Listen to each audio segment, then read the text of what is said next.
the Arabian Racehorse Podcast with Debbie Burt and Stephen Molyneux. Hi, and welcome to another edition of the Arabian Racehorse Podcast. I'm joined from Dubai by Stephen Molyneux. Hi, Stephen. Hi, Debbie. How are you? Yeah, very well. How's things out there? Yeah, all good. It's pretty hot this week. Temperatures are supposed to reach 50 degrees, so that's summer come a bit early this year, unfortunately. But we'll get through it. We've all got a few pounds to lose anyway. Right. We're now going to be looking at. We're just going to be reviewing the Emirates Breeders' Condition Stakes that we had run at Doncaster. We're splitting the podcast this week into two sections and gluing them together at a later date. And so this was a first race with some of our better horses and featuring some nice young horses, many of whom were making their debuts. And despite the fact that we were concerned in the preview that Thakira Al Shahania might find this on the sharp side, the further she went, the better she went, didn't she? It was quite an impressive performance from her. Yeah, it was in the end. Obviously the long straight at Doncaster probably negated a lot of the fact that she may have got outpaced, and as well Abir Athbar, who you can pretty much set your clock by in terms of tactics. She went and made the paces as she quite often does. So yeah, stamina really kicked in late in the day with the winner, who was impressive in the end. 5.5 lengths is probably fully justifying her superiority over the rest. You'd imagine come the end of the season she's going to be rated a lot higher than one or two of these. And another nice horse for Athbar Stud and Phil Collington to go to war with. Yeah, and actually she when you look at the start, although stablemate Jamil Arti was slowly away, Thakira actually did go straight across her, so you can forgive her a little bit of holding back as the stalls open. But I thought she ran quite a nice race. Obviously, as a 3-year-old, in fact, all the 3-year-olds that ran in the race, you'd expect to certainly come on for it. And it's a big ask at this time of year despite the weight allowances, the weight for age allowances they're getting. Some of these are nigh on only 2. So to be running against big, well-developed, powerful horses like Zayn Anchor Centurion, for example, was always going to be a big ask. But I did wonder whether Jamil Arti shaped like she could be following in her mother's hoof prints and maybe end up being a sprinter. Yeah, she was 19 lengths from the 4th to the 5th, and at one stage that looked as though it was only going to be sort of half a dozen lengths maximum. So she certainly lost ground late in the day, and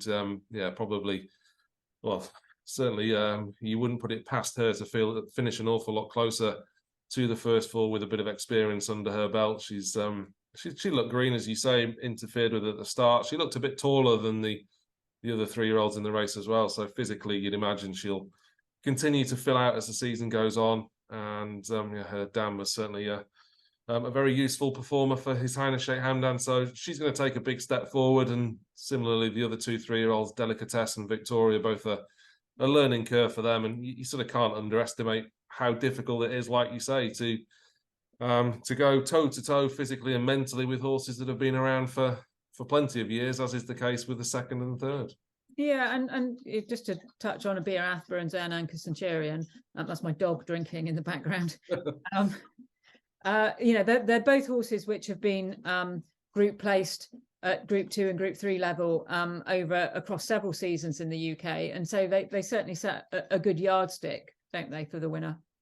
They do. I suppose the one question you ask yourself as a handicapper is, to what extent were both horses anywhere near their very best, particularly first time out? I mean, you look at their respective records, and particularly Abir Athbar, for a horse that's rated 100, she has passed up handicap opportunities off lower marks on her reappearance the last 2 seasons. So that to me suggests that she's never quite at her peak first time out. And why would she be when you've got big races coming up at the likes of Chester and Goodwood, etc. And probably similarly, Zayn Anchor Centurion, he was beaten at Newbury, albeit over 6 furlongs last year, first time out. Even the year before, he was fairly soundly beaten in a race he probably should have run better in. So I don't think either of those 2 were at their very best.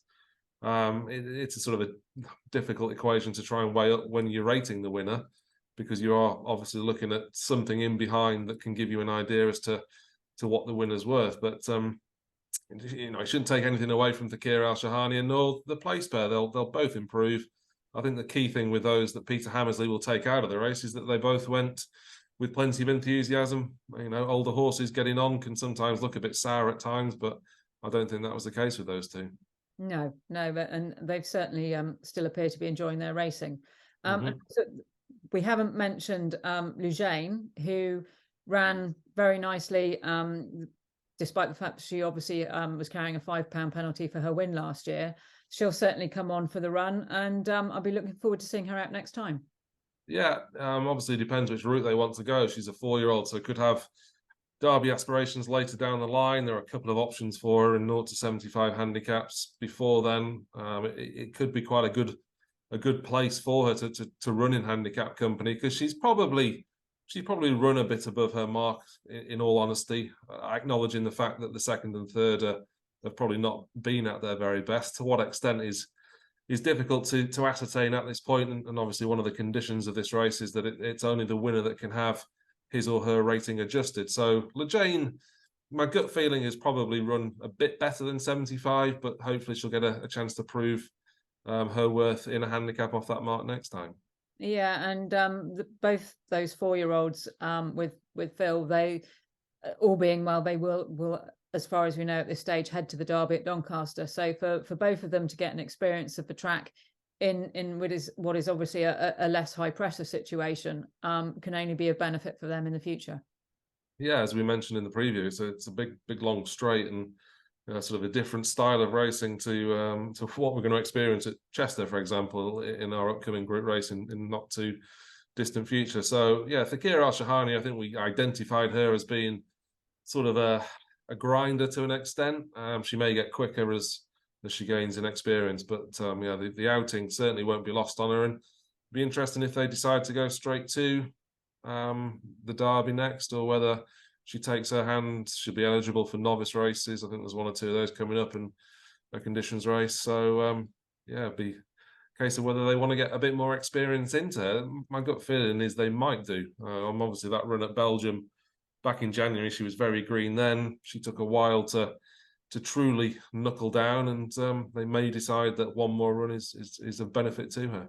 Yeah, I'd agree with you. I watched that Belgium race back actually just before we did this recording, and she certainly she was very green, and she did really drag it out a bit, didn't she? And every time that she looked like she was getting into it, they seemed to quicken away from her again. So the manner in which she's come on for that experience, and the way that once she finally got into the race at Doncaster, she went away and went clear of the field, certainly marks her out as a horse to follow. And of course, it's the first UK runner for Amortagez, and it's a first winner. His influence as a stallion certainly seems to be continuing to impress. Yeah, he's probably the best Arabian I've ever seen, and he was certainly rated as such. So it only stands to reason that he's going to have plenty of good young progeny on the track. I guess he'll have French Derby representation in the not too distant future, and obviously this one can hopefully fly the flag for him in the UK version later in the season. Yeah, the French Derby favourite Al Ghadir is an Amortagez son, and he's already won 2 Group 1. So it's certainly very much on an upward curve, straight out of the gates for him. Yeah, he certainly is. That win the French Derby fairly soon? June the 18th. Yeah, well, we'll get a better idea as to the likely opposition that Fakir Al-Shahani will face at Doncaster. It's quite often the case. The winner of the French version comes over to England.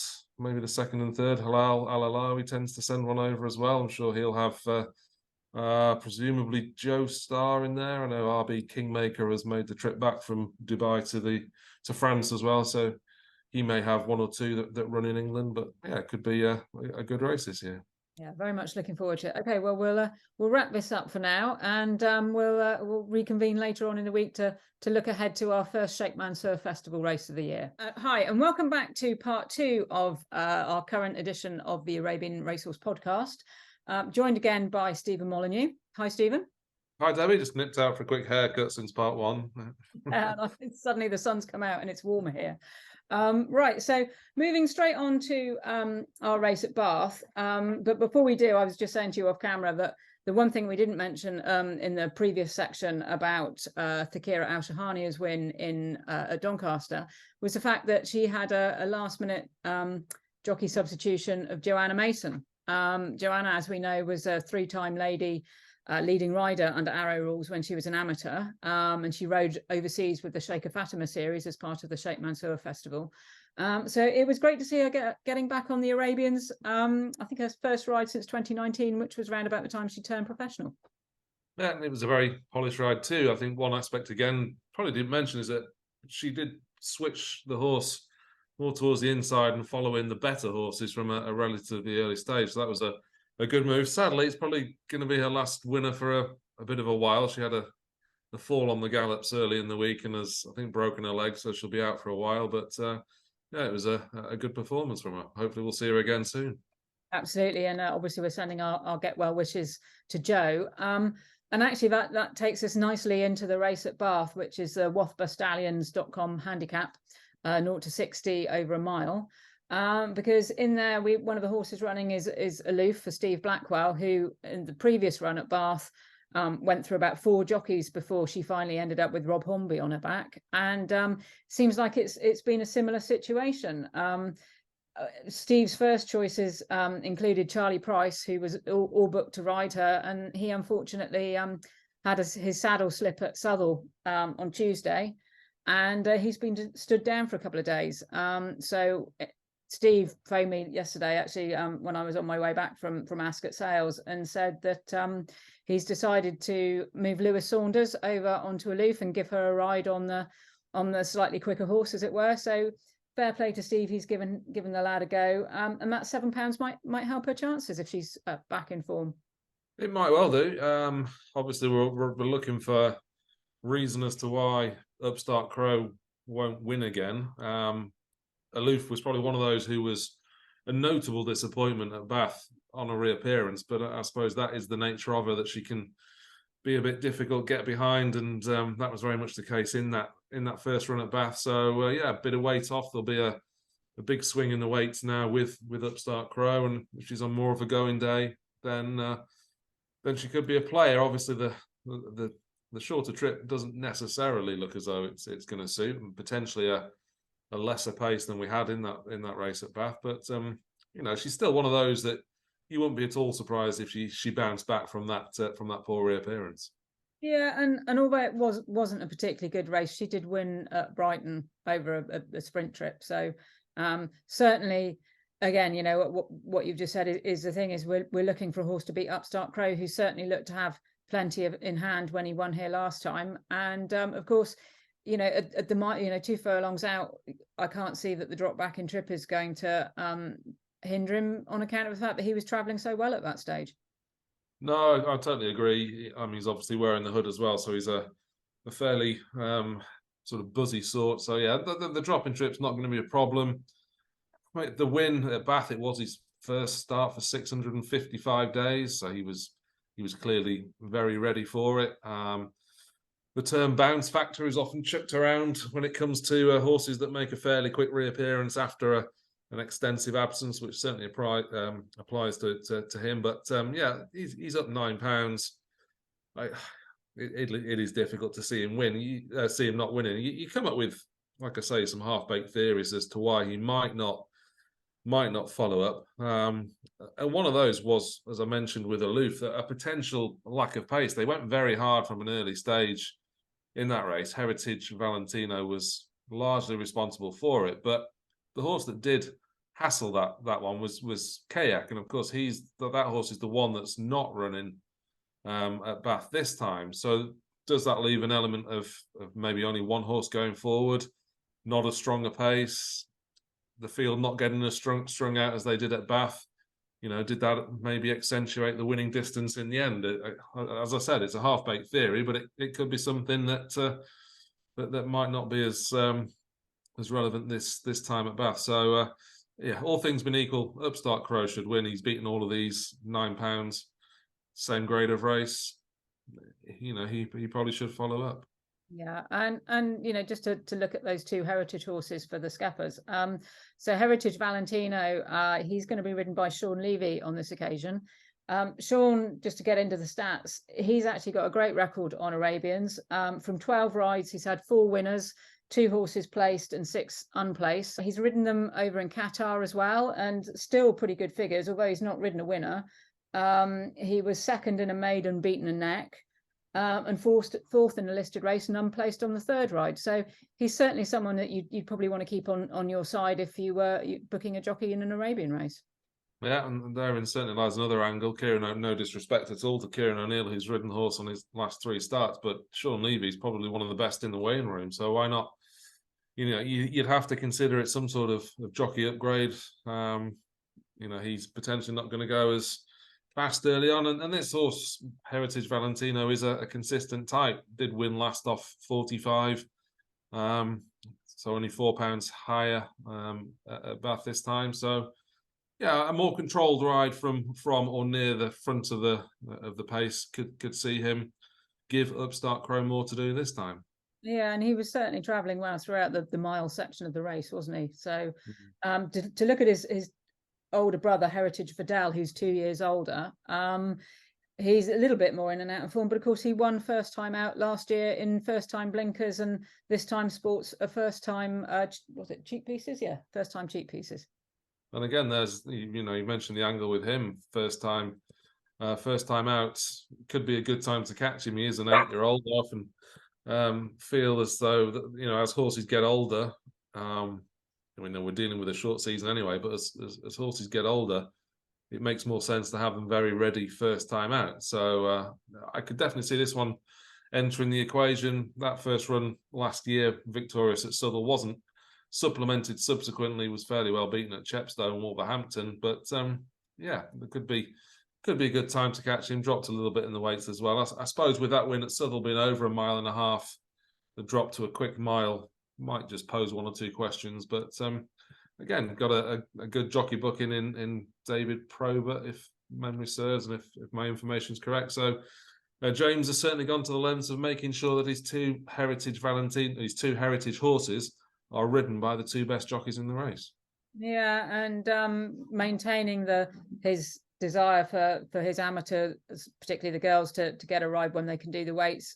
Rhea Betts stays on Mayfair, who is another one in first time cheap pieces, I think. Yeah, just a little bit of relief in the weights from the last run, but as we pointed out when reviewing the race, she's not the biggest, so any weight relief is going to be a help, but she's only £2 lower than that initial run, minus of course the £7 claim. So I felt she could have finished 3rd in that reappearance. She just got a little bit tight for room against the rail late in the day, and perhaps allied with a bit of lack of fitness as well. So I expect her to take a step forward, and she remains relatively unexposed compared to some of these as well. So it's not, again, beyond the realms of possibility that she certainly finishes a lot closer to Upstart Crow this time. And Zakada saying she's gone the other way. She's had the cheap pieces removed on this time. She's but will still maintain a partnership with William Cox. I just wonder the angle with her is maybe the trip. I can't say I've noted that she's not notably stayed 1.25 miles on her last 3 starts, but if you look at all the relatives, for all some of them may have got away with 10 furlongs at times, they've largely proved best over 7 furlongs and a mile, haven't they? So I just wonder whether she is primed to take quite a big step forward from that first run. It was only a 6th in total. Glimpses last year that she could improve in what will be her 2nd season of racing, and again, wouldn't be surprised if she showed a little bit more. I don't necessarily see her winning, but I do think that maybe 1 mile could be an angle with her. Yeah, I mean, although she's been placed a couple of times now, she's been beaten a long way. She's a long way behind the winner. Although, to be fair, actually, in her runs last year, her best effort, as it were, is in terms of lengths behind the winner. She finished the closest when she ran in a novice over this trip, and was only what was it, a short head behind Mayfair on that occasion. And that was it at Cleo's race, wasn't it, at Windsor? So it does point to an improvement possibly coming, being dropped back in trip. Yeah, I think so. Yeah, like I say, I've not noticed necessarily in her races because she's been beaten a fair way out, but it is just one possible cause for optimism that a mile's going to suit her better.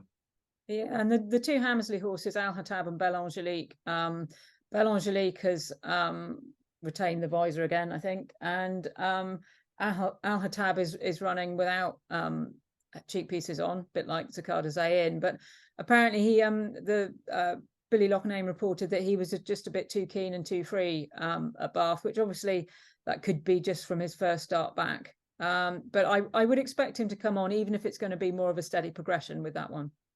Yeah, I think as we noted with the Doncaster race, even though Peter Hammersley had the second and third in Abaya Athbar and Zayn Ancor Centurion, it felt as though both of those horses needed the run, and similarly Al Hattab and Belle Angelique, who finished 7th and 8th respectively behind Upstart Crow last time. So again, both horses, lightly enough raced to suggest they could improve. In the case of Al Hattab, he's never really got close to winning a race, so you'd probably want to see him in the heat of a battle before you'd be genuinely interested in him. Belle Angelique, on the other hand, has finished a relatively close up 4th behind Heritage Valentina at Wolverhampton last year. So again, both should step up, but they've got an awful lot of ground to make up with Upstart Crow. Yeah, and of course we mustn't forget dear old Alan Al Jawahir. He's now ridden on this occasion by a young jockey new to us, Matthew Lloyd Slater, claiming 7. Apparently Matthew's attached to Johnny Portman, who I think maybe he did train Arabians at one point back in the dim and distant, although so far back it's not on Arrow records at any rate. But he's an amateur, so infrequently is seen under rules, but he was placed in 2 of his last 3 rides. Yeah, and I think this horse he's obviously straightforward enough. Lewis Saunders rode him all last year, and on his reappearance, I mean, given he is ordinarily so consistent, his reappearance was almost a little bit too bad to be true. So in that respect, it's a throw-out run and one you'd expect him to improve on. The flip side is he is now 14 years old, so so is it going to be a case of him not being as good this year, not quite having the heart for it anymore? I'm guessing this run he's probably going to show us a bit more. As I keep referring to that first run at Bath, they did get so strung out. They went quite a strong pace that maybe did just break the hearts of 1 or 2. So a steadier pace might just keep this horse a bit more interested. And as we know from his record last year, he's more than capable of hitting the frame again. Yeah, and I think at the end of the day, it's pretty hard to get away from Upstart Crow on the basis of that first run here. And, even if there isn't something to tow him into the race as there was last time, he looked to have so much in hand. It's quite hard to see past him. And like I say, the ratings of his siblings we were talking about earlier, his half brother Hal Kohler, who was by Majani, he was rated 90. And his other half brother, Jowdy Cairo, was rated 106 and was a group winner. So even if he's got a modicum of variability, he's essentially in a different class in this race. He is, yeah. He's going to carry a big weight, obviously, minus his £7. He only had the 9 stone 3 minus £7 last time. So it's nitpicking to try and find reasons for the others to reverse form. And they are Arabians. They are prone to the odd day off, I suppose. But all in all, it probably should be another win for James Owen, and maybe even a 1, 2, 3 for him, given that he does have a strong quartet of horses going to post in this. He certainly does. And all will be revealed. One last mention to Mulan, who we just heard is a late non-runner for the race. So there'll be 9 going to post on Friday, and we'll see if it's going to be another win for Upstart Crow or whether something else can upset that, what looks like it could be quite a good run of form for that horse this season. Yeah, the race has just looked to fit nicely for him. I suppose James will be hoping that he doesn't win by too far, and then there's a 0 to 65 that swiftly follows that he maybe could creep into. But it was a tough one to assess. He sort of gave him another chance to win another handicap, and it's another runner, and I may look stupid at the end of the day if he goes and wins easily again, but these young horses, they just progress, don't they? So let's see what he can do with a big weight before hopefully taking the next step up the ladder. Okay, well, super. Thanks, Stephen. And we'll catch up next week. Cheers, Debbie. Cheers. Bye-bye. Right.